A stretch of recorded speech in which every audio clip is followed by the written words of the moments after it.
So Debbie,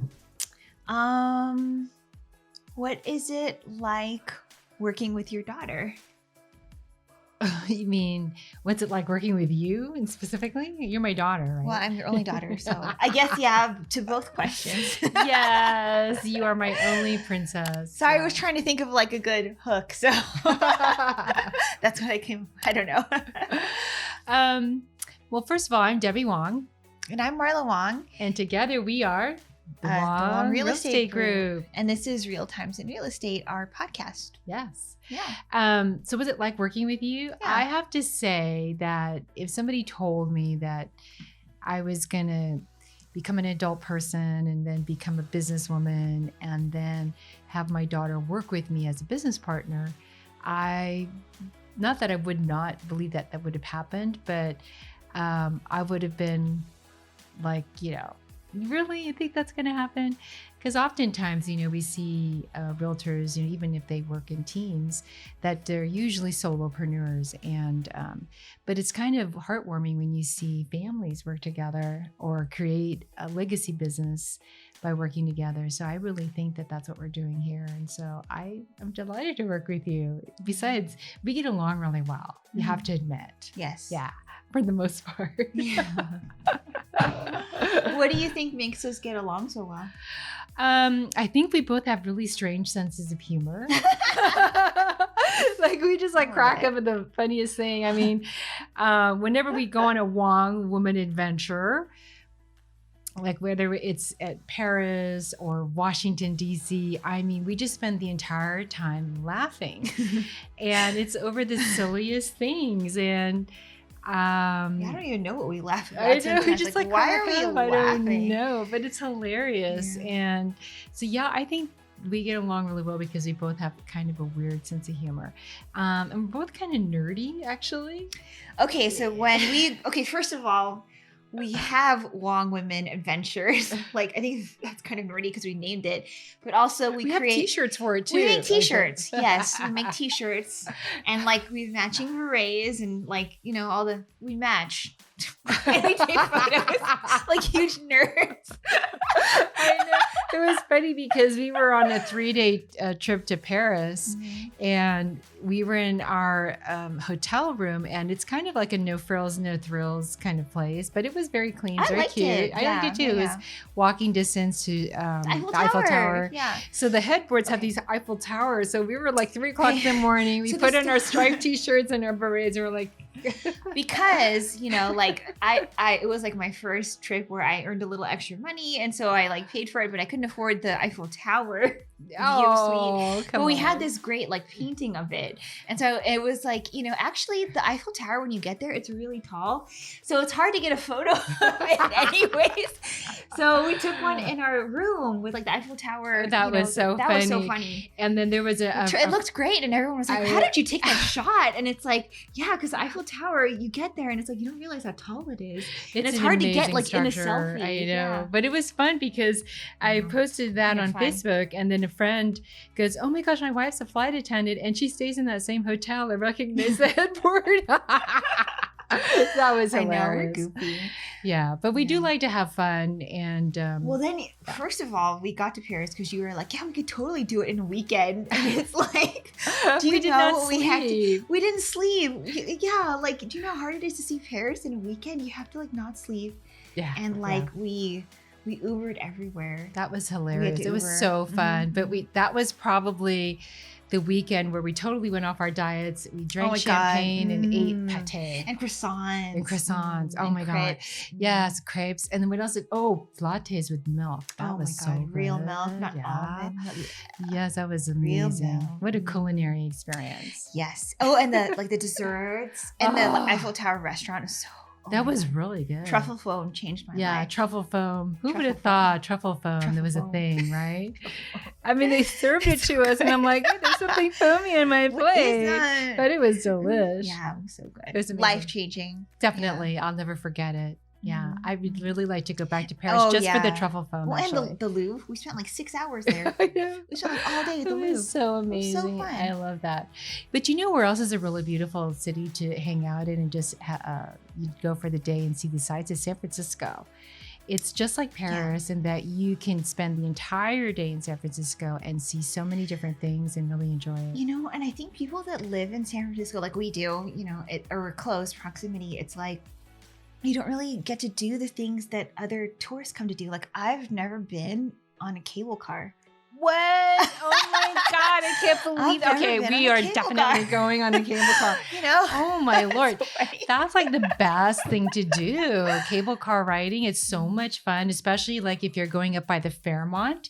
That's pretty scary actually, because it's like literally more than a 30% incline. You're just going up in the cable car. And then you go to the Fairmont, which is this beautiful Victorian hotel. And of course have high tea there or something like that. It's really fun. Oh, you're selling it. Yeah. Okay, so our next Wong Women trip should be like a staycation tourist. Okay, we're definitely doing that. And what we'll do is I think we should like share some of the things that I think are so beautiful about San Francisco. I was born and raised in San Francisco, actually. And like, have you ever walked across the Golden Gate Bridge? Like literally walked across it? I think yes. Once. Yeah. It was like, because I do races. So I think we ran that's right. It was like a 5K or something. I think once. Okay. Yeah. I've had friends that actually rode their bikes across and then they ride their bikes down the hill into Sausalito, which is kind of scary because like there's twisty. Sorry, that's not for me. I don't do that. Mm-hmm. But certainly I would drive there. I mean, I could drive there. Yeah, we could do that. We could do that. You could do a little wine trip. Wine trip. Oh, yeah. Maybe like a little, wine trip. Yeah. Well, last year, was it last year or the year before? We would be invited up to Hall Winery during Christmas. Remember, we wanted to be responsible and not drive up and drive back the same day after a whole afternoon of wine tasting. So you would stay up there and it would be so cold. Remember, you'd bring your little dog, Maggie. Yeah. Oh, my Maggie dog. Yeah. Right. But now we have Max. Okay. Max. All right. So the question was, do I like working with you? And absolutely. I think that we have a really great rapport. We're really blessed for that. But I think it's also something that we work on from time to time. We complement each other very well. And, you know, well, we complement and we complement. I don't know what the difference is between the two is, but like we're very supportive of each other. Yes. Yeah. I think, you know, in our business, we see a lot of like, you know, men with their sons, you know, teaming up, or I've seen a lot of women and their sons team up or their kids team up too, which I think is pretty cool. And there's quite a few women and daughters also in the business. So to me, it just seemed really natural because the business that I foster or the company that I've actually been working with or for a really long time is actually a family-oriented business. So it just seemed natural that you would join me. And so now we're a team. But Marla's been, you know, part of the business for a very long time. I'll never forget doing open house and then having you and Miguel sit at a little table and chairs that I brought just for you, and you guys would color, and because I brought them everywhere with me.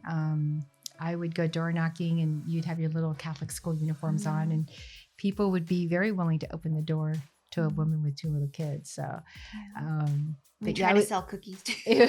Cheap labor, actually. Here, pass out these flyers. But no, I think, you know, it just seemed like a natural progression.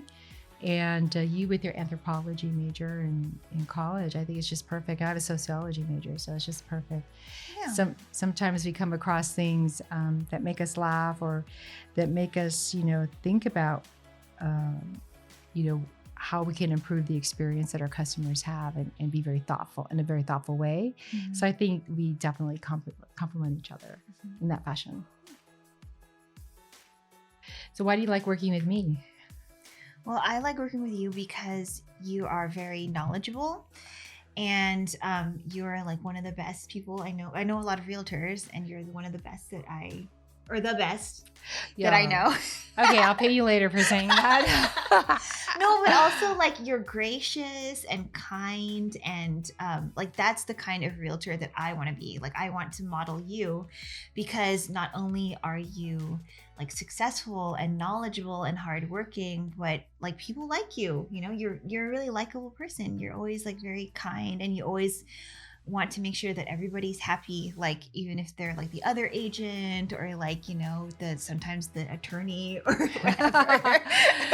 Well, I think that's really what makes this business so amazing is that, it's really a human business. So even with the, people think, oh, with AI or that, I can complete the entire transaction online. And certainly you could, but I still think that buying a home, not buying a house, but buying a home is a very personal experience. Mm-hmm.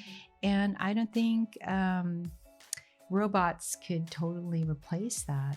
I mean, sometimes you just want to know or call someone human mm-hmm. to answer your question, or to hold your hand a little bit, or to be available, when you have a concern or if you're worried, that kind of thing.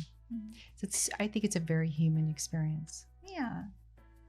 Well, also too, like, unfortunately, like I do know like some, I won't name any names, but like there are some people out there that are just not nice. And it's like, you don't have to be like that. You can be collaborative. Well, fortunately, we don't have that experience very often. And certainly, we do our best to ensure that our customers are happy and that they feel well taken care of, for sure. Mm-hmm. Yeah. But that's why I like working with you. Also, too, I think because we know each other very well, we can communicate via telepathically. Yes. Yeah. In fact, sometimes I have to remind you that, no, I can't read your mind. Like, but of course you can. I'm trying really hard like right now. We need to get that contract out, but certainly we do complement each other. And I think, both of us have had to learn a lot of technology over this past year. Mm-hmm. And I think that's been really helpful as well. Like, for example, if somebody said, hey, you need this kind of lighting equipment and this kind of backdrop, et cetera, I would have thought, oh my God, what are they talking about? But now I totally get it and understand it. So I think, in the coming year, we're going to have a lot more interesting podcasts come out, and maybe even some instructional video. Keep tuned. Yeah. That sounds fun.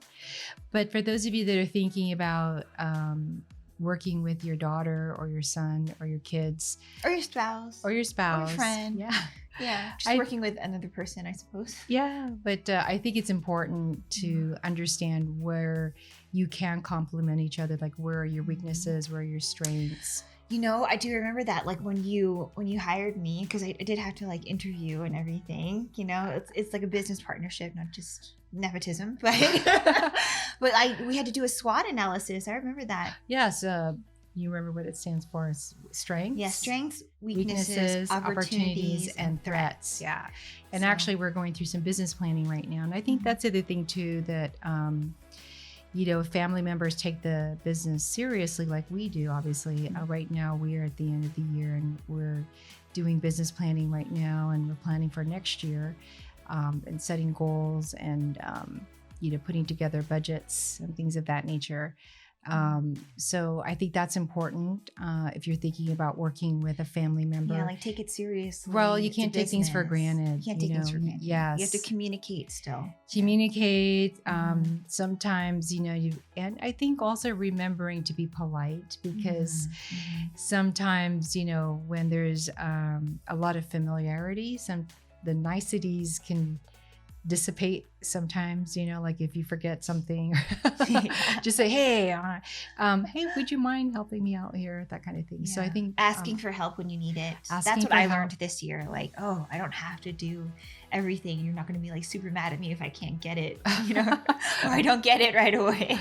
Well, that's the thing too with real estate is that,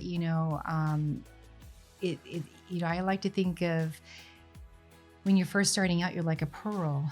Every experience that you learn, everything, every home that you sell, every person that you've helped, you become this wonderful, wonderful center of experience. And it's like a pearl, right? You become more illustrious, more valuable over time because of the knowledge that you've acquired or the experience that you've acquired. So, I think sharing that experience with someone that you care about, that you want to see succeed, is also,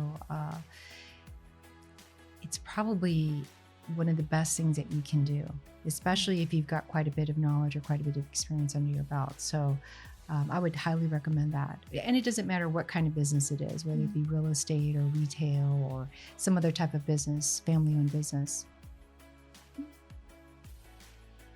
Well, so we talked about what you like working, or what you like about working with me, and I like working about you. And so if you'd like to know anything more about just working with a family member as your business partner, or if you have any other questions for us, please feel free to message us. And don't forget to subscribe to our YouTube channel and our podcast. Yep, we love hearing from you guys. And thank you so much for those of you that have liked our stuff. I mean, it's really kind of fun. We're having a good time. Having a really good time. Yeah, we are. But we love hearing from you as well. Yeah. So thanks a bunch. Thank you. All right, take care until we see each other again. Stay safe. Bye-bye.